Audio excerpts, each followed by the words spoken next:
কই মাছ দিয়ে আজকে আমরা করব তেল কই, ট্র্যাডিশনাল তেল কই রেসিপি। তো চলো কি কি ইনগ্রিডিয়েন্টস লাগছে দেখে নিই। লাগছে কই মাছ, লাগছে সরষের তেল,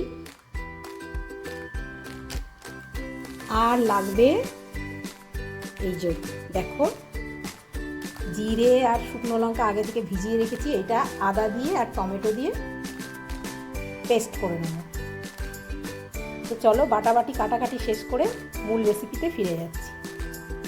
এখন কই মাছগুলো নুন হলুদ মাখিয়ে রেখে দিয়েছি, 10-15 মিনিটের মতো রেখে দেবো। আর এদিকে একটা আদা কাঁচা লঙ্কা শুকনো লঙ্কা জিরে পেস্ট তৈরি করে নেব, আর পেঁয়াজ বেটে নেব। সরষের তেল দিয়ে দিয়েছি। এবার কই মাছগুলো হালকা ভেজে নেব। যে কোনো শক্ত জিওল মাছ হালকা ভাজতে হয়, কড়া করে ভাজলে গ্রেভির স্বাদটা মাছের ভেতরে ঢুকবে না। আর মাছটায় অবশ্যই এরকম চিরা লাগিয়ে নেবে, নাহলে মাছ তেলে দেওয়ার সাথে সাথে বেঁচে যাবে। আমি এটাকে হালকা ভেজে নেব।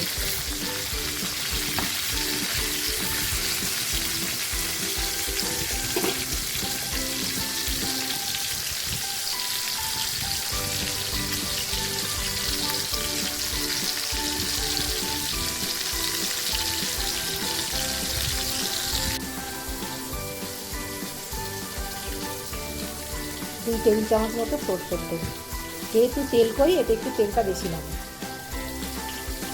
সরষের তেল দিয়ে দিলাম। সরষের তেলে দেব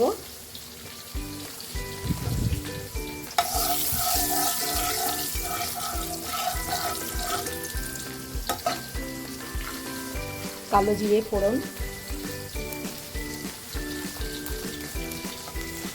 কালো জিরেটা একটু চটকিয়ে নিয়ে দিয়ে দেবো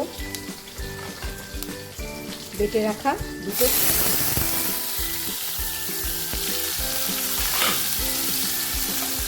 পেঁয়াজটা একটু কুক করে নেব।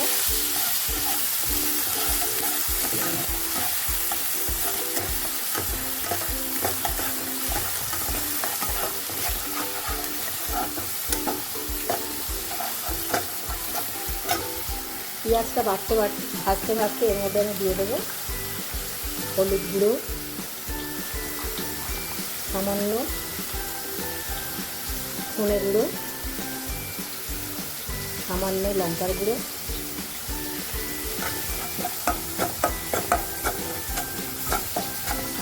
স্বাদ মতো নুন,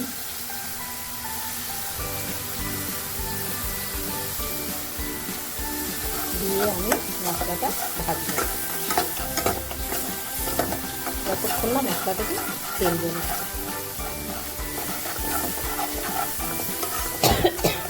অনেকে টমেটো বাটা দেয়, কিন্তু আমি এখানে টমেটো বাটা দেবো না, আমি এখানে টমেটো স্লাইস করে দেব।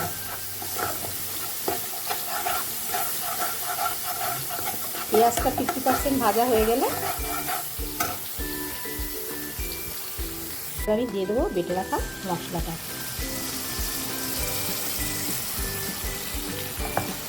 মশলাটা দিয়ে আবারও ভালো করে কষাবো।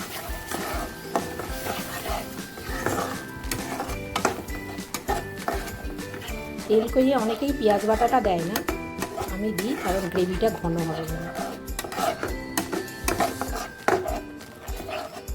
অনেকে শুধু আদা কাঁচা লঙ্কা জিরে টমেটোর পেস্ট দিয়েই করে, কিন্তু আমি একটু পেঁয়াজ বাটা অ্যাড করলাম যাতে গ্রেভিটা ঘন হয় আর খেতেও অসাধারণ হয়।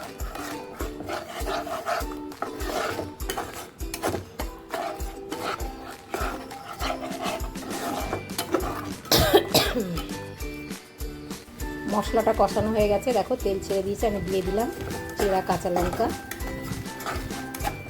এবারে আমি ওই মিক্সার গ্রাইন্ডার বাটিটা ধোয়া মশলা ধোয়া জলটা দিয়ে দিই। এবার আমি মশলা ধোয়া জলটা দিয়ে দিলাম।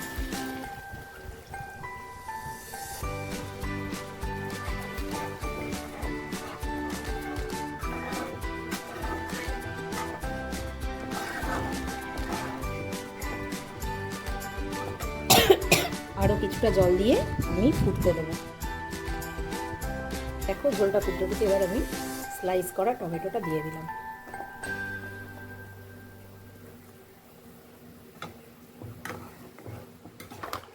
এবার মাছগুলো দিয়ে আমি ফুটতে দেবো। কই মাছ যত সেদ্ধ হবে তত ভালো লাগবে। ঝোলটাও একটু ঘন হতে হবে, তেলকইয়ের ঝোল বেশি পাতলা হয় না।